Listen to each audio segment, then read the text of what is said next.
For those of you that I haven't spoken to before, my name is Karen Nijar. I joined Shorebird a couple of months back to focus on communications, and I'm working with Richard on the Shorebird TV platform. So you may be hearing a little bit more from me as the months go on. Just to briefly remind you about the AnyMeeting platform, I think you're all fairly regular users of this, and certainly dialing into Jam's webinars, but just to remind you, across the top, you should hopefully see that you've got the phone icon. That's for those of you that are dialing in. If you do find that you're having any issues, those of you that are dialed in just through your laptop or computer and your speakers, it may just be some broadband issues, so you might want to switch to the phone if you are having any sound issues, but that option is there. Obviously, we've got the chat box to the left, which thank you to those of you. Karen, people are not getting the chat box. It's all on private. Oh, let me see if I can open that up. Okay, that should now be public to everybody, so hopefully you should all be able to see what's coming through there. I'll just write a quick message and we'll check that one out. And obviously, as usual, we are recording this, so there will be a recording available after we've got through the webinar, and we'll send out that link to you, and obviously would welcome any feedback afterwards. I think that's everything from my point of view, Jan, so I can hand over to you now. Okay, thank you, Karen. Hi, everyone. So sorry we didn't have our usual weather report. Just to keep us on track, it's kind of looks like it might be cheering up in East London. Anyway, let's get started because we've got quite a lot to cover this morning, and don't want to miss out on anything because we've got some interesting stuff at the end. Okay, so this webinar is on minimizing threat and maximizing reward, and I think there is a view that actually everything we do is geared around minimizing threat and maximizing our sense of reward in the brain. So I think it's really helpful to kind of think about, as we're going through this, how threat and reward impact you personally, and also how they impact what you're doing in your organization, because they're often embedded in our policies and practices without us really being conscious of that. Karen, can you just check the chat line, because there's at least one person saying they can only see messages from the presenters. Yeah, I think it's come through with a note after that saying all sorted. So I think we're all good on the chat front. Okay, so as people who've done this before, done these webinars before, it also is really helpful if you take a little bit of time to think about what you're hearing and ask us questions, make comments. Really, let's have a dialogue in that chat box. And on the recording, your name won't be shown, so it will be private. Okay. Yeah, Karen, it's still only on presenters. Could you have another look, please? But I'll get started. So people know who we are, Head, Heart and Brain. We work in leadership development, and the brain bit is about the understanding from neuroscience and how that impacts the way leaders lead, both themselves and their people. So whether we feel threat or reward is a combination of what's going on in our brain and our nervous system. So the sympathetic nervous system is really part of the fight, flight, freeze response. And it's this that generates our sense of threat. It's mainly activated by adrenaline and cortisol. And both of those chemicals are important to us, but both, if they're overactive, cause us problems. We know with research from a neuroscientist called Evian Gordon that we scan for something like we scan for threat all the time, and we notice something like 3 to 5 times more threat than we do reward. So we can be said to have a threat bias. And of course, this is happening at an unconscious level. So we're reacting to those threat signals much more quickly then we're able to consciously think about why we're doing things. So, Karen, we've got a poll here. Have we got the poll for people to be able to vote on? We have. Just bear with me a moment. There we go. Okay, so how much threat do you think is in your culture at work? So maybe you don't think there's very much at all. Some of you may have specific leaders who create a kind of sense of threat by their behaviours, and some of you may know that some of your processes, like performance management, can create threat.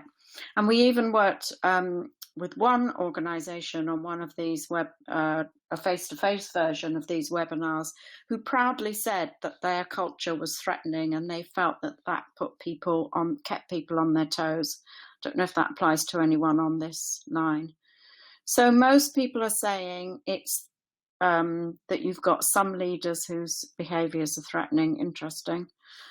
And I guess the thing to think about there is, what impact is that really having on people's ability to do their job well? Because we know that threat reduces our cognitive function, so those prefrontal cortex parts of the brain that are often called the executive function. So it will impact our ability to solve problems. It certainly impacts our ability to learn, and it can also impact the piece of the brain that's called our braking system, and mean that we're not really controlling our emotions very well. So it'd be quite interesting to hear in the chat line here, where do you see the impact of threat in your organisation? How does it show itself in people's behaviour? We also know that change is perceived as threatening, and that's because the brain likes to be able to predict what's happening. And we're going to go into looking at change much more next month, or rather January rather than December. We thought we'd take a break in December.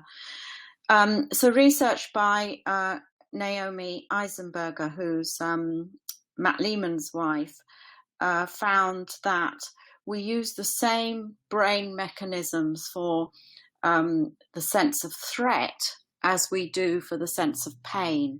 So actually feeling threatened, it can cause us, and being asked to change, cause us to have a similar sort of type of feeling of pain in our brain as if we physically hurt ourselves. So we've got Paula here saying that they see it in poor decision making. Yeah.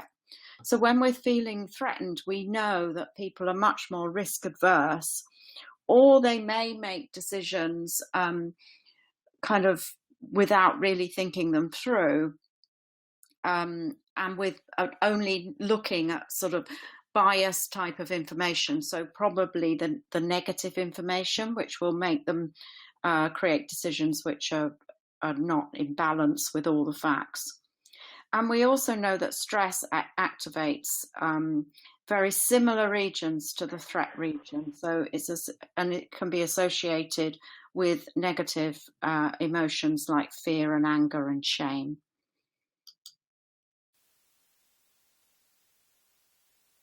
Now, the sort of opposite side of this is what's called the parasympathetic nervous system, which is mainly controlled by the vagus nerve.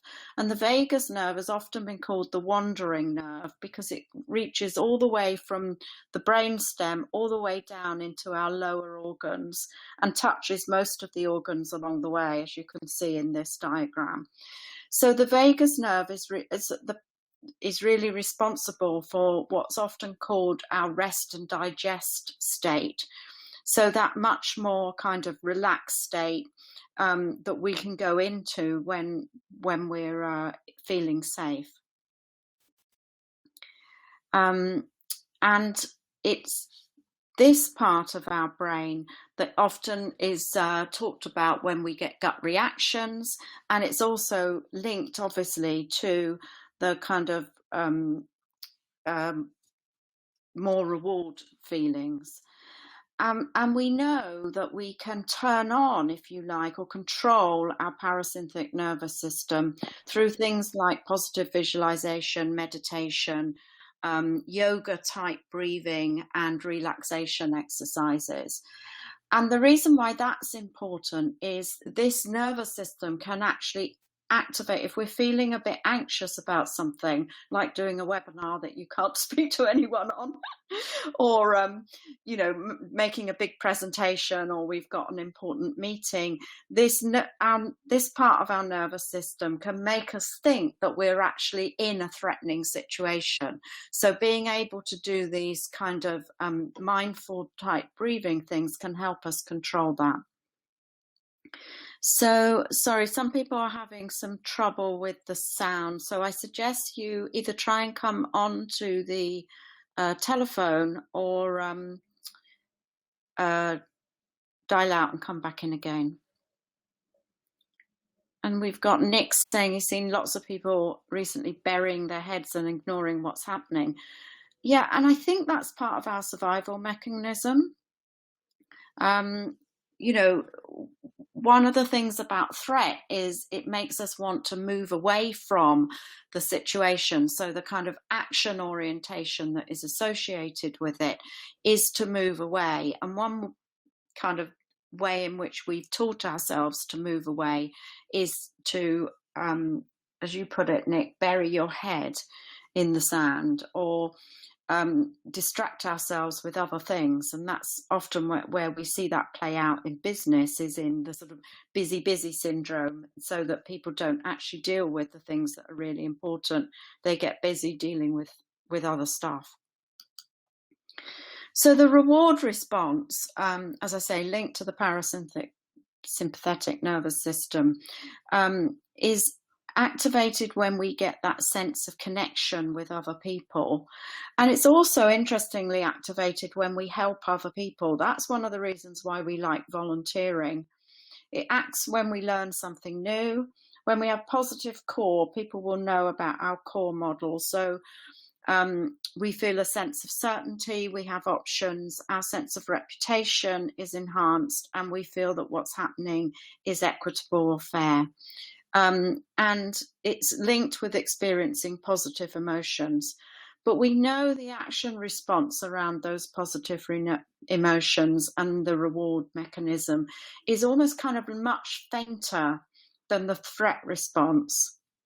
And because of that, it's suggested we need to kind of really pay attention to these reward feelings and to build them up. So kind of have a ritual, if you like, of noticing them and building on them, of actually sort of organizing our life so that we have more of these positive reward responses coming into it. And, I'd be really interested again in your comments on where do you see reward responses happening in your organizations, and what are some of the behaviors that you see as a result of that? So as we don't also fall into the bias of only noticing the threat. So while you're thinking about that, different people tend to have different reactions to threat and reward. And one of the things we know is this, what's often called the inverted U model, which was created in 1908 by two psychologists called Yerkes and Dobson. And their thesis is that the level of threat or arousal, often called the level of stress, needs to be at a mild level at the top of this inverted U, and that people have different predispositions to their level of arousal. So we know women tend, on average, to have a lower level of arousal. So it takes more to get them up to that optimum stress or arousal level.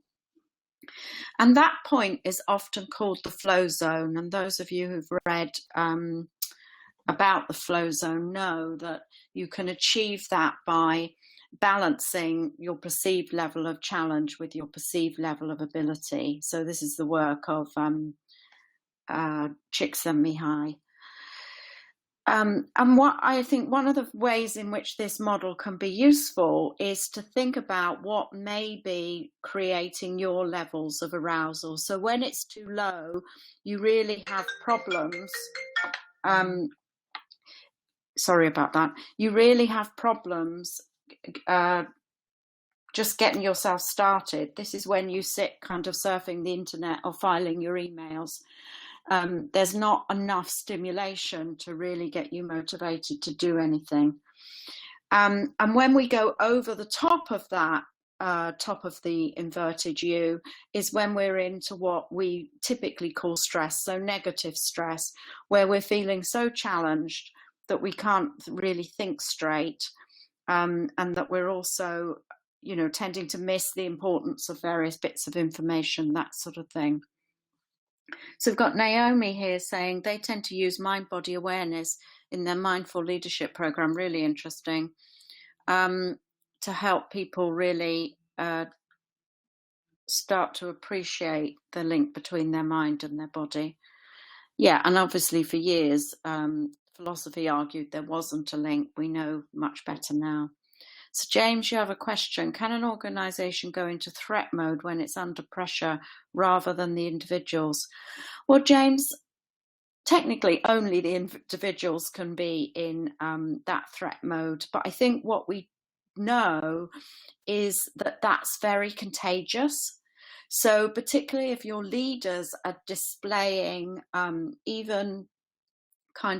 even though they might be trying to cover it up, are displaying symptoms of threat, then what we see is other people kind of catching on to that and also displaying that same sense of threat. And indeed, when scientists have done tests on people, taken tests of their blood and so on, they find that actually their levels of stress do go up in the same way as the leaders do. So that may be what's going on if you've got an organisation that feels like it's in threat mode.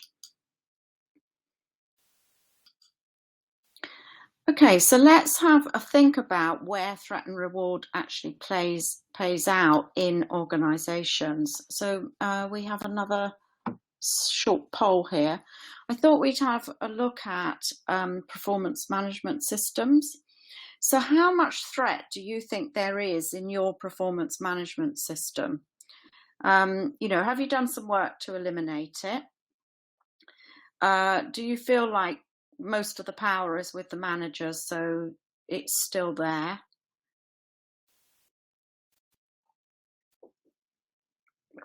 Or for some organisations, they intentionally keep the threat there because they feel like it keeps people in check. Okay, so overwhelmingly, people saying it's the power is with the managers. And I think what we're seeing is a number of organisations kind of taking steps to try and eliminate or balance that power. And one of our themes here at Head, Heart and Brain is that actually the move to a more informal feedback approach may in itself have some issues that we're baking into those new systems. So let's have a little think about the way feedback really works. And one of the things I think that we have paid not sufficient attention to with feedback is the whole area of bias. And bias shows itself in two ways. So one is that we are biased to notice what's not working. So we tend to give much more critical feedback and to be giving people feedback on what they're not doing right rather than what they are doing right. And there are two reasons for that. One is this negativity bias that we have, or the kind of threat bias that we have. But the second one is we implicitly believe that if people only understood the right way of doing something, then they would perform much better. And giving people advice gives a sense of reward to the advice giver, so typically the manager. So we kind of get hooked up on this giving advice to people without really noticing if it's helping them perform any better. I'd be interested in what people think about that and whether they notice that in their own organisations. So Naomi, you're talking about the shadow of the leader. We are about to review our performance management system. This helps me to further articulate the changes we need. Okay, thanks. Yeah. So yes, contagion is part of that shadow of the leader. Yeah, forced distribution definitely doesn't help. Not only do you have to modify what feedback you give people to fit them into your distribution curve, but you're also obviously creating more threat with that as well. I completely agree with both of you there. So the other thing about bias is, of course, we all see the world slightly differently, and feedback will be an expression of that manager's bias, so of what they think is the right thing to do. And if you couple that with the complexity of work these days, I guess it makes me ask the question of, can any manager really give detailed, useful feedback if they're not doing the job themselves at this point in time, not even if it's about they've done it in the past. And so are we really just with feedback mainly getting people's opinion rather than anything that's kind of objective and really useful to people? David, you're saying one thing we're about to add is that the receiver of the feedback can privately rate the usefulness of the feedback they get. Interesting. Yeah, I guess that's in your system, David. For people who don't know, David runs an organisation called Pay Complement, which provides feedback systems to organisations. Well worth having a look at. And David's also saying they can use this rating. They plan to use the rating in an algorithm, presumably, to be able to give givers feedback on how useful their feedback is. Goodness me, there's a lot of feedbacks in that sentence, but I think you get the point. So potentially, this more informal approach to feedback can create more threat in your organisation. And you will see we have an article about that, and we also have articles going into both people management and HR Zone about it's talking a bit more about that idea.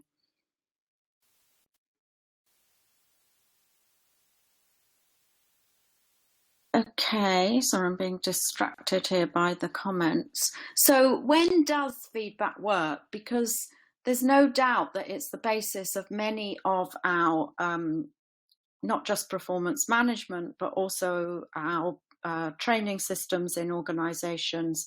And it's kind of baked into the way we do business. So we know that threat occurs when core is negative, so when people have little control, and the opposite is true, that if people have more certainty over when and where feedback's going to be given, they feel better about it. It requires people to potentially to do the job the way their boss wants, so it reduces their options. And negative feedback, particularly in public, can impact people's sense of reputation. And of course, we need to pay attention to whether it's perceived to be equitable. So it's fair both in terms of the process that people go through and the outcome. And I think the other thing that's interesting to think about is feedback tends to be a sort of you're either good or not good at what you're doing. And that encourages a fixed mindset. So fixed mindset in the sense of Carol Dweck's work on the basis of success. And we know that a fixed mindset makes it harder for people to change and to be open to new learning. So when does it work? So our belief is it works when the balance of power is shifted and it's much more initiated by the employee. So we've experimented with organizations in helping them to help employees to understand what the standards of performance are that they're is required of them, and then to actually collect the feedback they need to test that they're meeting those standards of performance. And that seems to reduce the threat activation. So if I go and ask for feedback myself, I feel more in control of the situation, and I can ask for the type of feedback that I really want rather than what someone wants to give me. We also know when it's part of a self-assessment. So when we do success profiles of people, of organizations, what we find the very best people do is have this mechanism where when they've done something, they ask themselves, how could I have done this better? So this self-assessment, this constantly looking for how can I get better at what I'm doing, certainly doesn't create that threat response, and it potentially creates a reward response of being able to increase your dopamine levels of giving yourself a sense of reward of having done something well. And there's some really interesting new research out, which we have written up in our newsletter for this month, which looks at the whole role of what's called in psychology mental contrasting. And here some psychologists and some neuroscientists have got together, and they've looked at what happens when people hear feedback that they actually then go on to do something with. So they then go on to modify their behavior as a response to the feedback. And what they find is that people are holding two pictures in their heads when that happens. So they're holding, or in their brain would be a better way of describing it. So they're holding a picture of the current behavior and a picture of the desired behavior. And they're contrasting what the difference is between those two sets of behaviors. And what the research seems to be telling us is that enables the person to be able to see both the insight of why it would be better to do the new behavior, which brings with it the motivation to make change, but it also gives them the steps to what they're going to have to actually physically do to carry out the desired behavior. And I think this is why we see feed forward mechanisms or systems working, because they are encouraging the employee to have a visual representation in their brain of how they need to behave in the future. So I'd be really interested if anyone on the line is beginning to work with feed forward. So feed forward is a mechanism whereby you as part of the performance discussion, you help the employee to see how they're going to behave differently in the future. And it's really focused, its roots are in appreciative inquiry of really understanding what's working well, but also how you can do more of that.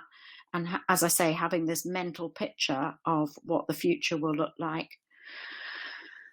So James is saying, I see a say-do gap in some businesses. They say they are positive and inclusive and engaging, but act very differently. The smiling assassin syndrome. Thank you, James. I do love your sense of humour.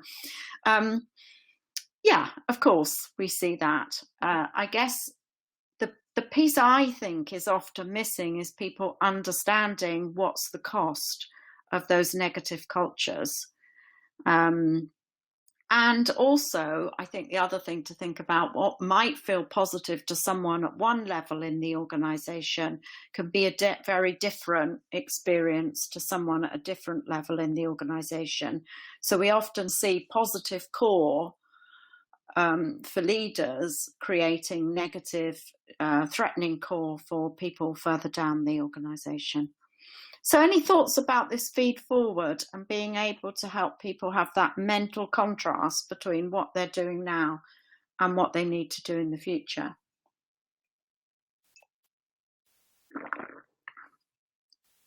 The other thing about encouraging people to generate their own feedback or ask for their own feedback is self-initiated feedback helps people move more towards a growth mindset and away from a fixed mindset. It's really hard to have a fixed mindset and also ask for help from other people or ask for feedback from other people.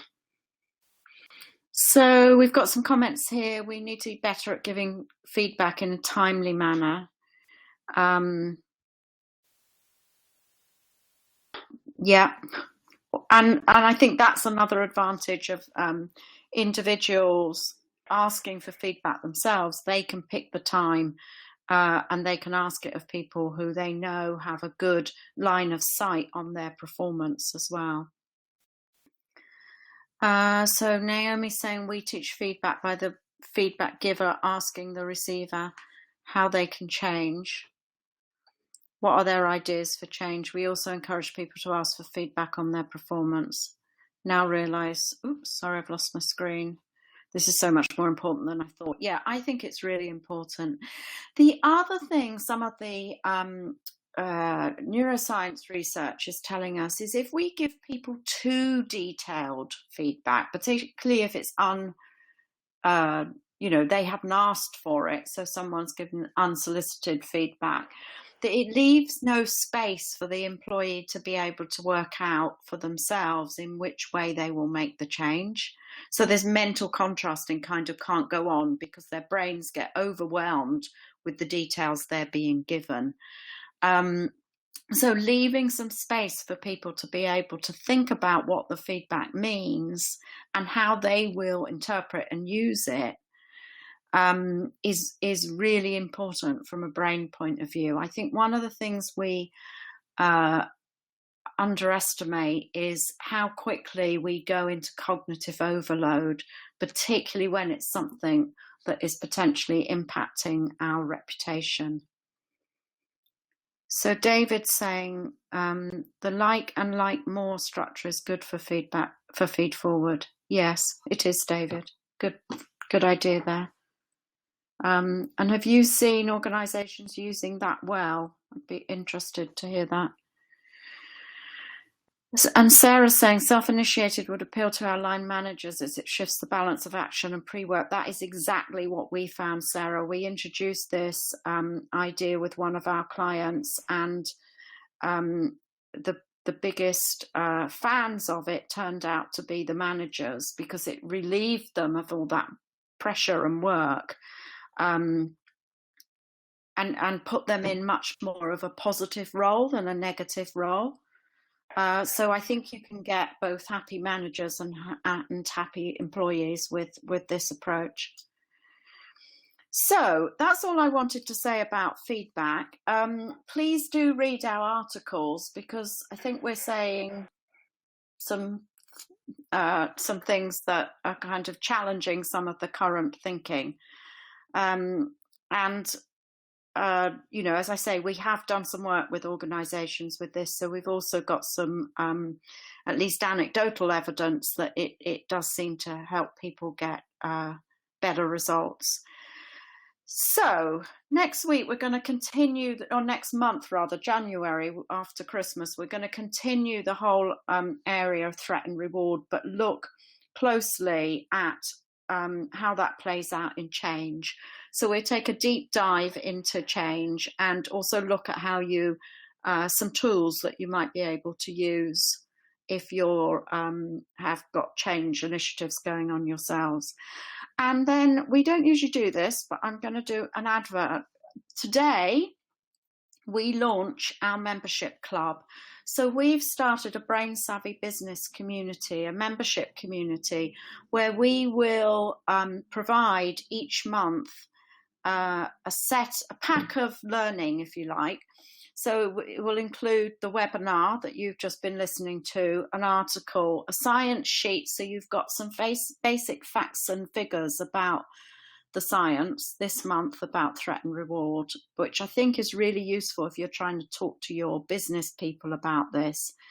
There'll typically be a case study. This month we've got the bonus article on performance management, and it will also include some of our videos on the relevant topics and some reflection questions, so you can think about what all this means rather than just kind of collect the information. So subscribers who subscribe for the annual fee will also get a copy of our book, Brain Savvy Business. But for people who are on this webinar, if you sign up this month, even for the monthly fee, so which means you pay monthly rather than annually, if you send me your postal address, I will, for people on this webinar, also send you a copy of the Brain Savvy Business book. So that's an incentive, hopefully, for you to sign up. We really hope that this will be a way of us continuing the dialogue that we have in these webinars across a community of people who are interested in not just what the neuroscience is saying about business, but also how they can practically use it, and we can share some of that learning across the community. So if you go to our website, you'll see that there's a link there for signing up to the Brain Savvy Business Membership Club. I hope to see some of you do that. Dan, if you're happy, I'll send a copy of that with the email that we send afterwards. Okay, thank you, Karen. That'd be really helpful. Okay, that's all I had to say. Any other comments from people about threat and reward and how it plays out in your organisation, and particularly anything interesting that you're doing around feedback and performance management in the last couple of minutes? Or any feedback on the idea of this membership club? Do people think it would be an interesting, useful thing to belong to? Any thoughts on that? We'd be very happy to have feedback on. So thank you, people. And sorry about the slow start this morning.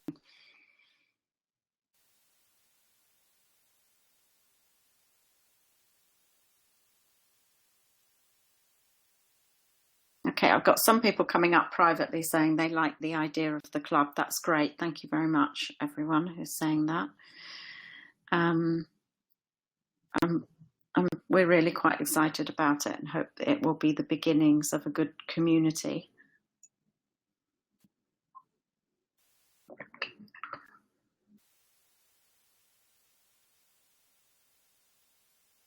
So thanks, everyone. Have a really great day.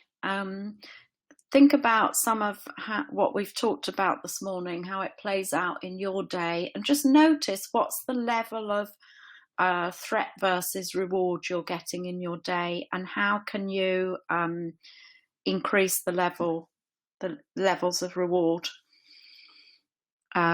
just by focusing on some of those reward things. So thank you, everyone. Have a great day. Bye.